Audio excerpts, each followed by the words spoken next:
Buenos días a todas, a todos los comunicadores y a las mujeres y hombres que viven de su trabajo, que nos escuchan desde sus casas, desde sus domicilios.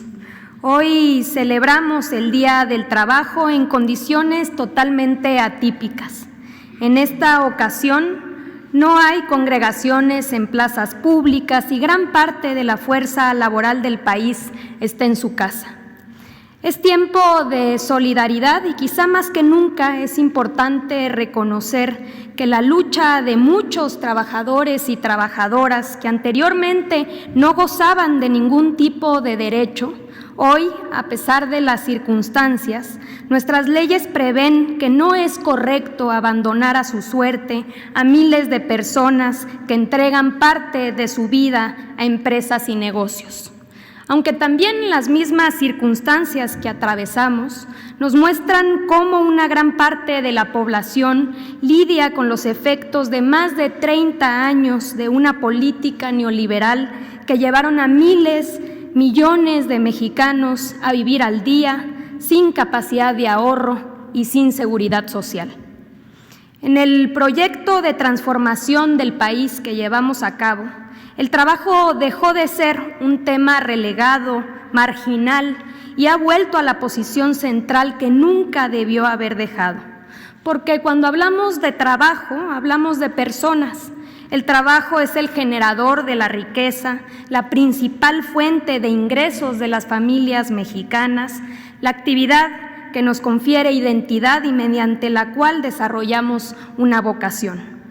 Sirva, pues, este 1 de mayo como una oportunidad para hacer un recuento de los logros hasta aquí alcanzados, pero también como un recordatorio de lo mucho que tenemos por recorrer hasta lograr que el trabajo sea una actividad que dignifique y remunere adecuadamente a todas y todos los mexicanos. En 17 meses de esta administración, se impulsó una nueva política de salarios mínimos. Este año el salario mínimo pasó de 102 a 123 pesos diarios, mientras que en la zona libre de la frontera norte llegó a los 185 pesos al día.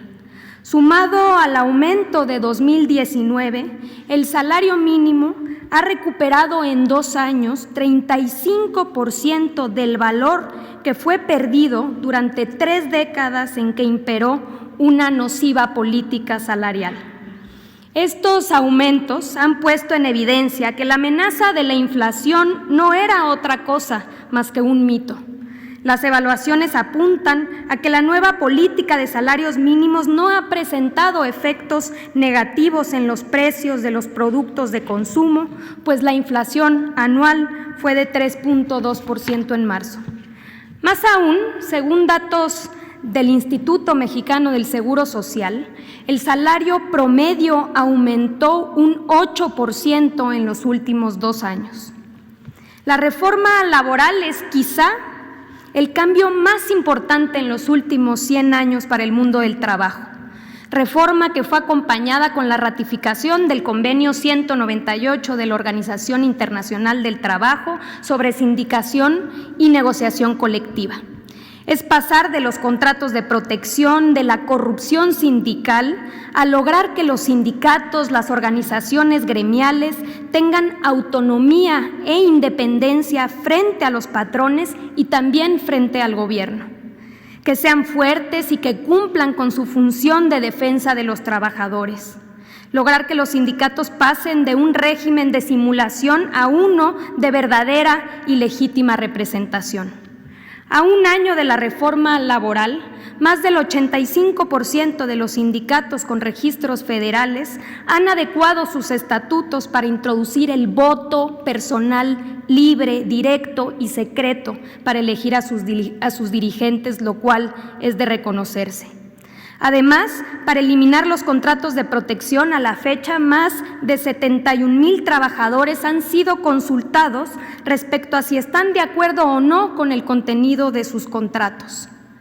Igual de relevante significa el hecho de que la democracia y el voto secreto y directo sea también una herramienta para los casi 4 millones de trabajadores al servicio del Estado.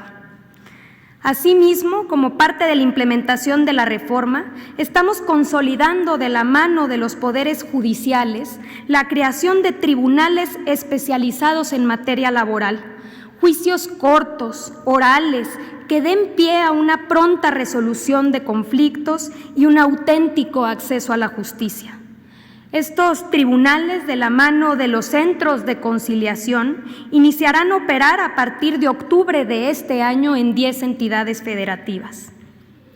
De igual modo, en el Gobierno de México estamos abocados a erradicar prácticas ilegales de subcontratación que tienen por objeto evadir el cumplimiento de los derechos laborales.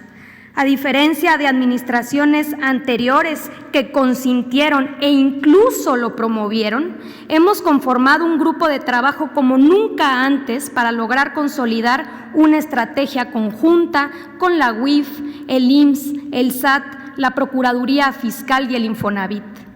En lo que va de la presente administración, hemos realizado inspecciones con el objeto de vigilar, detectando a 1,391 empresas que operaban con presuntos esquemas de subcontratación abusiva, protegiendo así a miles de trabajadores. Aquí mismo, en 2 ocasiones, hemos informado y exhibido el comportamiento de estos mecanismos. En diciembre del año pasado, como parte ya de una práctica casi normalizada para cerrar el año, muchas empresas de subcontratación dieron de baja a sus trabajadores de los registros del IMSS.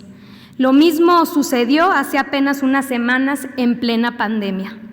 Lo importante es que esta batalla ya inició y seguiremos actuando con contundencia para erradicar estas prácticas ilegales. Le apostamos a la juventud. Nunca se había invertido de manera tan contundente en una nueva generación con ganas de trabajar que carecía de oportunidades. Más de 1.200.000 jóvenes han recibido capacitación laboral a través del programa Jóvenes Construyendo el Futuro, recibiendo una beca mensual de 3,748 pesos y seguro médico. Esta generación se está formando y adquiriendo experiencia y se encamina para ser una fuerza laboral mejor preparada y por ende con mejores posibilidades. Estos no son datos fríos, detrás de cada cifra hay una historia de vida. Es muy inspirador notar las relaciones y los lazos que se han forjado entre tutores y aprendices. Los primeros enseñan de sus oficios y su experiencia y los segundos entregan su esfuerzo, su creatividad, fortaleciendo así a las empresas y negocios. Se está generando así comunidad. Finalmente, que sirva también este 1 de mayo para decirles a las mujeres trabajadoras que no están solas, que con la implementación del principio de proporcionalidad por razón de género en la reforma laboral, estamos impulsando cada vez más que haya mujeres en las directivas sindicales, que tenemos la convicción de que el trabajo digno comienza en el hogar y que por eso recientemente el Estado mexicano ratificó el convenio 189 de la OIT y puso en marcha el programa piloto de incorporación de las trabajadoras del hogar a la seguridad social. Comenzamos así a saldar una deuda histórica con un sector cuyos derechos habían sido de los más vulnerados. Que no podemos descansar hasta que tengamos espacios laborales libres de violencia. Y por eso, de la mano de InMujeres, desarrollamos el modelo de protocolo para prevenir, atender y erradicar la violencia laboral, para prevenir la discriminación por razón de género, así como la atención de casos de violencia, acoso, hostigamiento sexual en los centros de trabajo. Que se ha logrado reducir en casi 3% la brecha salarial entre hombres y mujeres y que vamos por más. Y que políticas de inclusión como las impulsadas por el Gobierno de México a través de sus programas prioritarios, según datos recientes del ENOE, se registra un incremento de la tasa de ocupación de mujeres jóvenes, la cual pasó de 42.7% en diciembre de 2018, cuando arribamos al gobierno, a 45% apenas en marzo, lo que significan 300,000 mujeres jóvenes más incorporadas al mercado laboral. Por último, todos tenemos que reconocer que estos momentos difíciles nos ponen a prueba. Es momento de sacar lo mejor que tenemos como personas. Hoy más que nunca hay que ser solidarios y responsables. A todas y a todos nos toca velar por las fuentes de empleo y la cobertura médica para proteger los ingresos y la salud de las y los trabajadores ante la pandemia del COVID-19. Tal como lo están haciendo con enormes esfuerzos la mayoría de los empresarios de nuestro país. Llevamos 17 meses de un gobierno que trabaja por las y los trabajadores y que lo seguirá haciendo hasta que todas y todos, sin excepción, podamos acceder como fruto de nuestro trabajo a una vida mejor. 1 de mayo, Día del Trabajo. Gracias, presidente.